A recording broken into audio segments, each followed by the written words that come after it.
Bem-vindos a mais uma aula de História. Hoje nós vamos falar sobre a pré-história americana.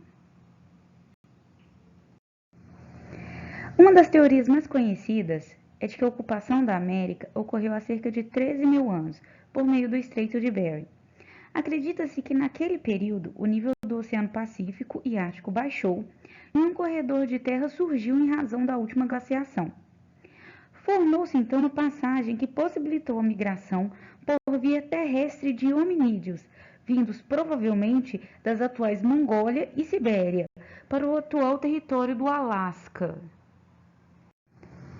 Essa teoria explicaria a semelhança entre alguns povos indígenas americanos e alguns povos da Ásia e da África. No entanto, descobertas arqueológicas posteriores colocaram em xeque tal teoria, como sendo a única forma pela qual os primeiros habitantes teriam chegado à América.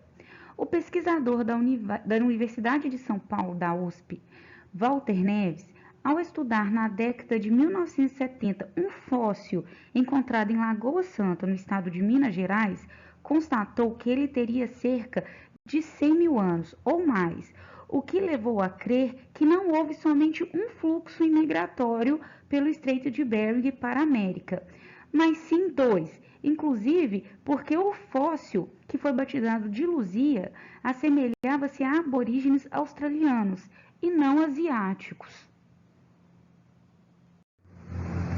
Assim, o cientista entende que houve o primeiro fluxo migratório há cerca de 14.500 anos, composto por indivíduos que provavelmente pertenciam ao mesmo ancestral que Luzia, e um segundo fluxo migratório há aproximadamente 11.500 anos, constituído por indivíduos com características asiáticas, conforme as teorias anteriores. A teoria de que alguns habitantes de características semelhantes a grupos humanos de origem na Oceania tenham chegado à América é pautada na ideia de que eles tenham chegado provavelmente de barco pelo Oceano Pacífico, rumo à América do Sul, há aproximadamente 15 mil anos. Desde 1991, o Parque Nacional da Serra da Capivara é tombado pela Unesco como Patrimônio Cultural da Humanidade. A primeira particularidade do parque diz respeito aos primeiros vestígios do homem americano, que datam de cerca de 12 mil anos atrás.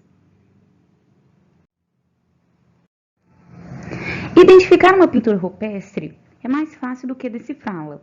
Por isso é comum que não haja consciência entre os pesquisadores. Isso porque muitos acreditam que essas pinturas são uma língua avançada de comunicação. Já outros afirmam que são a representação de cultos religiosos ou rituais de cada tribo. No parque, as figuras representam as plantas e animais que viviam na região há milhares de anos, assim como a caça, o sexo, rituais religiosos e o aparecimento dos primeiros homens efetivamente nascidos no continente. Os sambaquis são formações constituídas, principalmente, de conchas de moluscos, formadas ao longo de milhares de anos pelas populações que habitavam regiões litorâneas. Essas conchas eram descartadas após o consumo dos moluscos, formando imensas montanhas.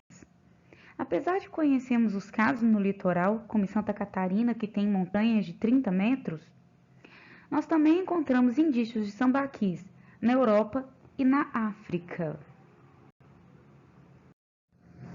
A palavra sambaqui, ela tem origem tupi-guarani, que significa depósito de conchas.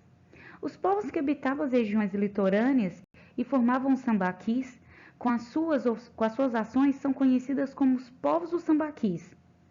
Os concheiros, como também são chamados os sambaquis, medem no Brasil entre 2 e 20 metros de altura, podendo chegar alguns a 100 metros de diâmetro. Alguns são datados com mais de 5 mil anos. Estudos arqueológicos mostram que as montanhas eram formadas por conchas e restos alimentares, depositados em um mesmo lugar ao longo de vários anos. mas há também indícios de que havia restos de animais, bem como ferramentas utilizadas por essa população primitiva. Por outro lado, os resquícios de corpos humanos podem sugerir que os sambaquis serviam também como cemitérios.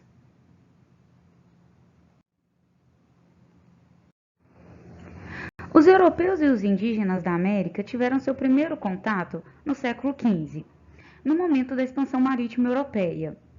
Quando os europeus chegaram no Brasil, já existiam habitantes naquele território, mas é claro que já eram os diferentes povos indígenas considerados povoadores da região.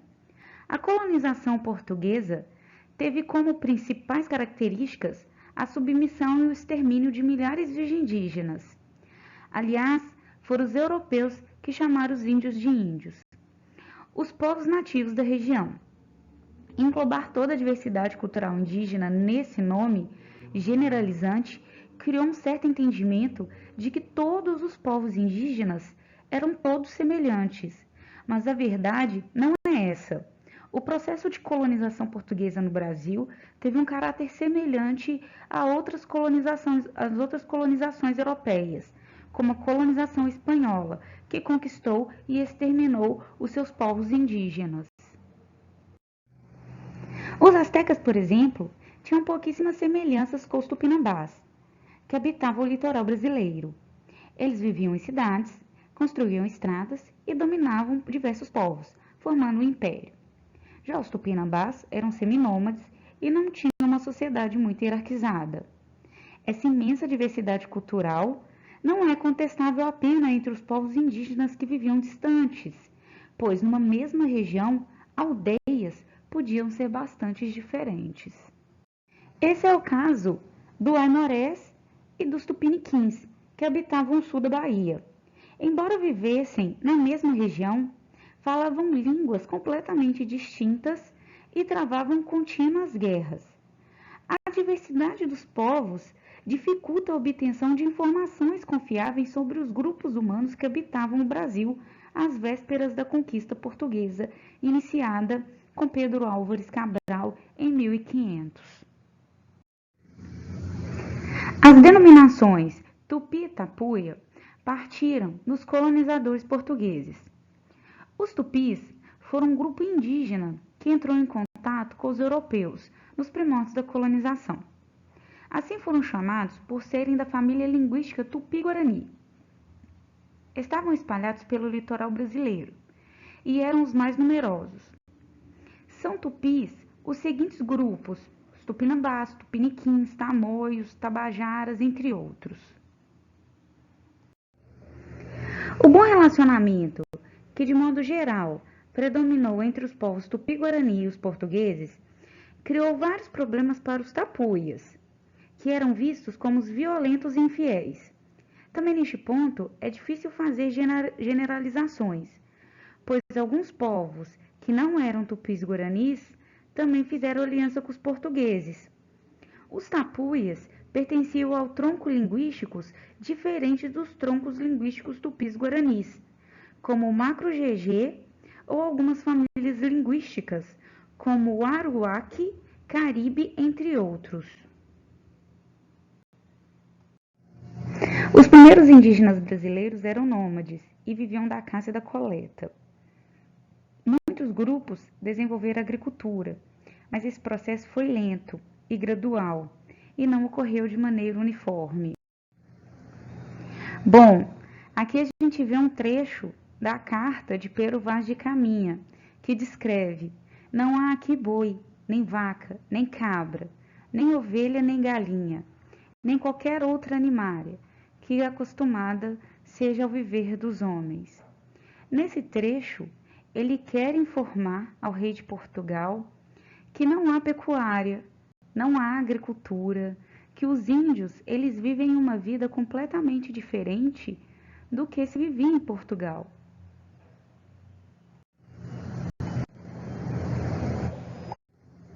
Na maioria das aldeias, a agricultura não era o trabalho principal. Por isso que quando acabava os alimentos, os índios eles saíam à procura de outro lugar para ficar, por isso eles eram seminômades. E geralmente Essa migração gerava conflitos com outros grupos também indígenas. As guerras eram constantes e fundamentais em quase todas as sociedades indígenas brasileiras. Elas eram realizadas pelos homens, e entre suas motivações estava a vingança, ou seja, a necessidade de honrar um antepassado morto em conflito em outra aldeia. Alguns grupos, como os tupinambás, realizavam rituais de antropofagia, ou seja, matavam e comiam a carne dos seus inimigos. Os conflitos entre os indígenas, apesar de violentos, não tinham como objetivo a escravização ou a aniquilação dos povos derrotados. Os tupinambás acreditavam que ao comer a carne do executado, recebiam suas características, como força, beleza, poder de liderança. E para um tupinambá, não havia morte mais gloriosa do que a realizada neste ritual. Havia divisão do trabalho de acordo com o sexo. As mulheres, na maioria das vezes, eram responsáveis pela agricultura, pela culinária e pelo cuidado com as crianças. Os homens ficavam principalmente responsáveis pela caça e pela guerra. A colheita de alimentos com frequência era feita por ambos. Pode-se pensar que os homens trabalhavam menos que a mulher, mas isso não corresponde à verdade. Tarefas como caça e a derrubada de mata para o plantio, a construção de canoas e a confecção de instrumentos diversos eram feitas pelos homens. Bom, meninos, nossa aula fica por aqui e até a próxima.